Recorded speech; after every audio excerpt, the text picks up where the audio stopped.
नमस्कार, मैं हूं आनंद। आप देख रहे हैं चेतना टुडे। सबसे पहले एक नजर सुर्खियों पर। 4 लेन पर दोहरे हत्याकांड का खुलासा, डाकू गैंग गिरफ्तार। जनरल कोच में चढ़ना भी मुश्किल, यात्रियों की फजीहत। और सर्वे ड्यूटी से नाराज आंगनवाड़ी कार्यकर्ताओं का प्रदर्शन। पुलिस ने 4 दिन पूर्व सिमलावदा के समीप 4 लेन पर हुए सनसनीखेज हत्याकांड का खुलासा करते हुए हत्या में शामिल 3 आरोपियों को गिरफ्तार कर लिया है। इस हत्याकांड में निम्बाहेड़ा की डाकू गैंग शामिल थी। पुलिस कंट्रोल रूम पर प्रेस वार्ता में पुलिस अधीक्षक डॉक्टर आशीष ने बताया कि 19 अप्रैल को सिमलावदा के समीप 4 लेन पर दोहरे हत्याकांड में मृतकों की शिनाख्त ड्राइवर शंभूलाल पिता नारायण रावत भील निवासी बगल मनासा जिला नीमच एवं क्लीनर मगनलाल पिता भीमजी कटारा निवासी फेफड़ थाना दानपुर के रूप में हुई। उन्होंने बताया कि जांच के दौरान पता चला कि उक्त ड्राइवर व क्लीनर ट्रॉला से निम्बाहेड़ा की सीमेंट फैक्ट्री से 900 बोरी जेके सीमेंट भरकर इंदौर जाने के लिए निकले थे। जांच के दौरान सीमेंट की बोरियों से लदा ये ट्रॉला 4 लेन पर ग्राम बोराली के पास लावारिस हालत में पाया गया। इस ट्रक की ड्राइवर सीट और केबिन में खून इत्यादि मिलने से ये स्पष्ट हो गया कि दोनों मृतकों की हत्या ट्रक में ही की गई थी। एसपी ने बताया कि आरोपी इमरान उर्फ डाकू उर्फ बाबू पिता यूसुफ खान निवासी निम्बाहेड़ा, कालू उर्फ जगदीश पिता देवीलाल गायरी निवासी ग्राम धुंधड़का और शिवा उर्फ शिवनारायण पिता भगवान सिंह माली निवासी कानवन ने लूट के इरादे से उक्त ड्राइवर और क्लीनर की हत्या की योजना बनाई थी। योजना के मुताबिक जब मृतक driver Shambhulal Nimbahera cement factory से सीमेंट लेकर निकला, उसका पूर्व परिचित आरोपी इमरान उसके ट्रक में सवार हो गया। अन्य 2 आरोपी बोलेरो वाहन से रास्ते में मिले। उन्होंने बताया कि सातरुंडा के समीप तीनों आरोपियों ने क्रूरतापूर्वक व्हीलपाना और पेचकस आदि से ड्राइवर शंभू और क्लीनर मगनलाल की हत्या कर दी।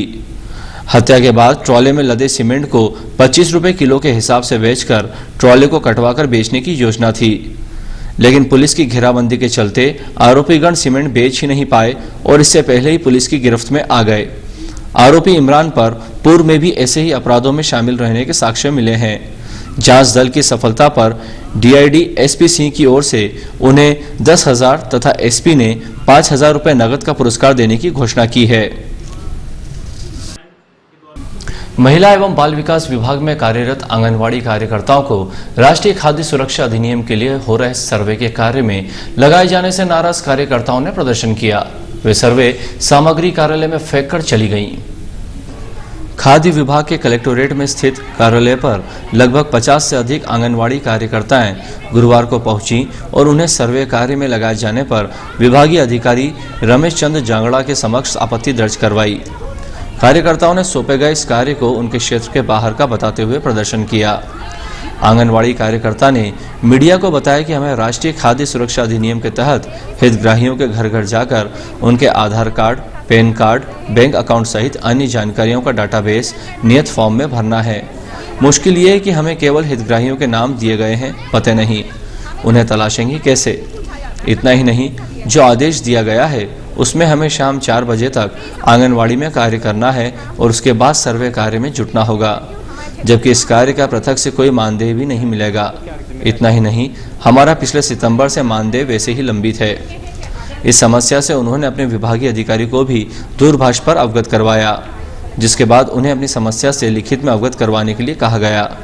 इस संबंध में श्री जांगड़ा का कहना था कि वरिष्ठ अधिकारियों के निर्देश पर कार्य सौंपा गया है, कार्य तो करना ही पड़ेगा।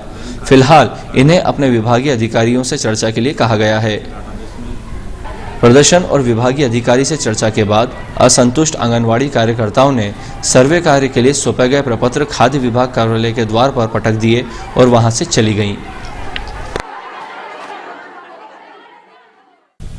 ग्रीष्मावकाश और वैवाहिक आयोजनों के कारण यात्री गाड़ियों में जबरदस्त भीड़ है। स्थिति यह है कि सामान्य कोच में चढ़ पाना मुश्किल है तो महिलाओं के कोच में पैर रखने की जगह नहीं मिल रही है। रहा प्रश्न सामान ब्रेकयान और विकलांग कोच का, तो यहां रेलकर्मी कब्जा कर लेते हैं। पेश है एक रिपोर्ट।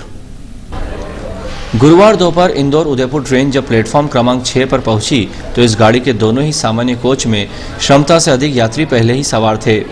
रतलाम स्टेशन पर गाड़ी के रुकने के बाद यात्री कोच में चढ़ने की जुगत में लगे रहे। स्थिति ये थी कि कोच के भीतर भी पैर रखने की जगह नहीं थी।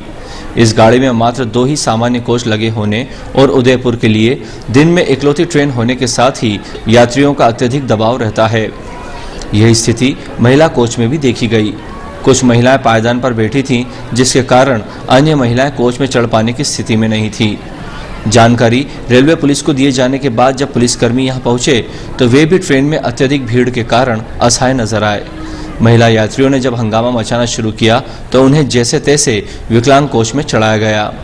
इसके साथ ही सामान एवं ब्रेक यान कोच में रेलकर्मी अनाधिकृत रूप से यात्रा करते दिखाई दिए।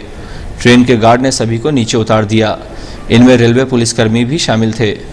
कुल मिलाकर ट्रेन तो अपने नियत समय पर स्टेशन से रवाना हो गई, लेकिन सामान्य कोच में यात्री पायदान पर जान जोखिम में डालकर यात्रा करते देखे गए।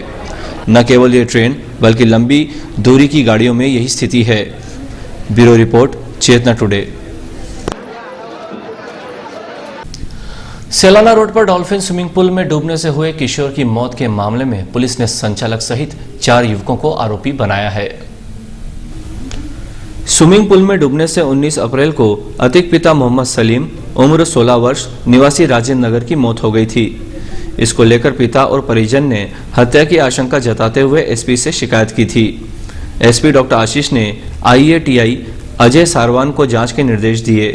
टीआई ने बताया कि स्विमिंग पूल संचालक अभिषेक जैन निवासी बागड़ों का वास ने तैराकों के लिए सुरक्षा के पुख्ता इंतजाम नहीं किए थे। साथियों ने भी अतीक के गुम होने की जानकारी दी, तब उसे ढूंढने की कोशिश नहीं की। ये जानते हुए कि अतीक को तैरना नहीं आता है, साथी वसीम उर्फ लक्की, बबलू उर्फ नाजिम तथा इरफान ने उसे अकेला छोड़ दिया। अतीक नहीं मिला तो तीनों दोस्त उसके कपड़े, मोबाइल और बाइक साथ ले गए और छिपा दिए। पूल संचालक अभिषेक अतीक के दोस्त वसीम, नाजिम और इरफान के खिलाफ लापरवाही के कारण मौत तथा साक्ष्य छिपाने के लिए प्रकरण दर्ज किया गया। गुरुवार को 4 लेन पर प्रकाश नगर पुलिया के समीप स्कॉर्पियो कार डिवाइडर से टकरा गई। वाहन में सवार हैदराबाद के एक ही परिवार के 4 लोग घायल हो गए, जबकि फ्रीगंज में एक कार दुर्घटनाग्रस्त हो गई। पुलिस के अनुसार स्कॉर्पियो गुरुवार तड़के करीब 3 बजे बदनावर से रतलाम की ओर आ रही थी। पुलिया के निकट कार डिवाइडर से टकरा गई, जिससे कार में सवार 4 लोग घायल हो गए। घायलों को उपचार के लिए जिला चिकित्सालय लाया गया। वहीं शहर में फ्रीगंज मोड़ पर लक्ष्मीनगर निवासी भावेश जैन की कार सुबह करीब 4 बजे असंतुलित होकर दुर्घटनाग्रस्त हो गई। भावेश को मामूली चोट आना बताया जाता है। हादसे में कार के चारों टायर और अगला हिस्सा क्षतिग्रस्त हुए हैं। इस अति व्यस्ततम मार्ग पर बनाए गए फुटपाथ पर स्थानीय रहवासियों और दुकानदारों ने अतिक्रमण कर कब्जा कर रखा है। किसी ने घर के बाहर पत्थर रखे हैं तो किसी दुकानदार ने वाहन खड़े कर रखे हैं। यही वजह है कि सड़क पर अंधे मोड़ के कारण हादसे होते हैं। इधर ग्राम पलदुना में सेंट जोसेफ कॉन्वेंट स्कूल के निर्माणाधीन बहुमंजिला भवन के ऊपर से काम करते समय श्रमिक दुखचंद पिता ठाकुरपत निवासी बैतुल गिरकर घायल हो गया था, जिसे उपचार के लिए जिला चिकित्सालय में भर्ती किया गया है। पुलिस के अनुसार दुखचंद बुधवार देर शाम काम करते समय संतुलन बिगड़ने से गिर गया था। रात 10:05 बजे उसे जिला चिकित्सालय में भर्ती किया गया है। अंत में सुर्खियों के साथ हमें इजाजत दीजिए। नमस्कार। 4 लेन पर दोहरे हत्याकांड का खुलासा, डाकू गैंग गिरफ्तार। जनरल कोच में चढ़ना भी मुश्किल, यात्रियों की फजीहत। और सर्वे ड्यूटी से नाराज आंगनवाड़ी कार्यकर्ताओं का प्रदर्शन।